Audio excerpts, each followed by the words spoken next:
நீங்கள் பணக்காரர் ஆகணும், நிறைய காசு சம்பாதிக்கணும்னு ஆசைப்பட்டா இந்த வீடியோவை கடைசி வரைக்கும் பாருங்க.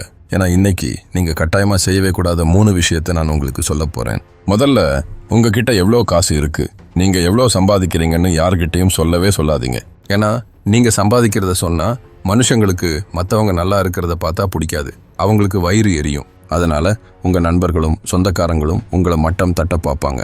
உங்களுக்கு தெரியாமல் உங்களை பற்றி தப்பாக பேசுவாங்க. உங்கள் மனசை தளர வச்சு நீங்கள் அவங்கள ஜெயிக்காமல் இருக்க முடிஞ்ச அளவுக்கு கெடுதல் பண்ண நினைப்பாங்க. அது மட்டும் இல்லாமல் சில பேர் உங்ககிட்ட காசு கடன் கேட்க வருவாங்க. அப்போ உங்களுக்கு முடியாதுன்னு சொல்ல கஷ்டமாக இருக்கும். நீங்கள் யாருக்காவது காசு கடன் கொடுத்துட்டீங்கன்னா அவங்களோட உங்கள் உறவு கெட்டு போக ஆரம்பிச்சிடும்.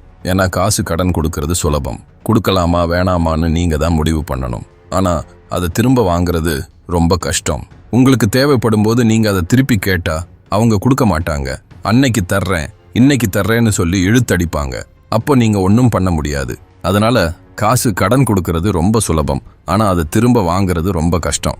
அதனால தான் உங்ககிட்ட எவ்வளோ காசு இருக்குது, நீங்கள் எவ்வளோ சம்பாதிக்கிறீங்கன்னு யார்கிட்டையும் சொல்லவே சொல்லாதீங்க. 2வது விஷயம், நீங்கள் பணக்காரர் ஆகணும்னா உங்கள் காசை எப்பவும் வீணாக்காதீங்க. ஏன்னா இன்னைக்கு நீங்கள் காசை வீணாக்கினா அதே காசு நாளைக்கு உங்களை அழிச்சிடும். நான் ஒரு உதாரணம் சொல்கிறேன்.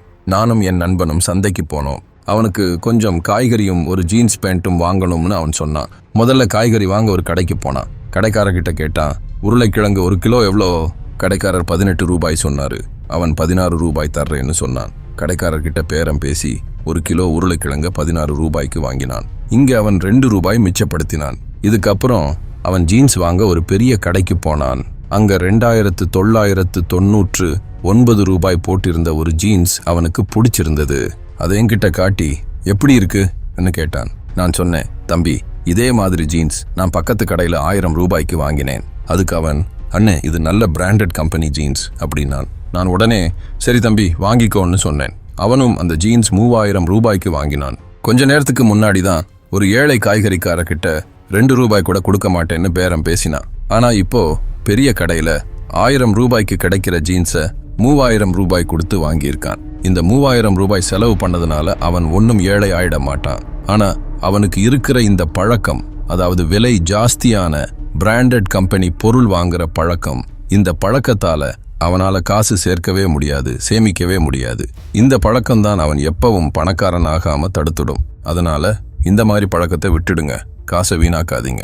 3வது விஷயம், நீங்க தொழில் செஞ்சாலும் சரி இல்ல புதுசா ஆரம்பிக்க நினைச்சாலும் சரி, உங்க தொழில் ஐடியாவை யாருகிட்டையும் சொல்லாதீங்க.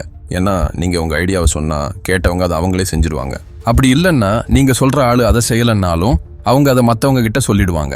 அப்புறம் அவங்க அந்த ஐடியாவை செஞ்சிருவாங்க. மொத்தத்துல உங்களுக்கு தான் நஷ்டம். அதனால உங்க தொழில் ஐடியாவை யாருகிட்டையும் சொல்லாதீங்க. உங்களுக்கு இந்த வீடியோ பிடிச்சிருந்தா கண்டிப்பா லைக் பண்ணுங்க.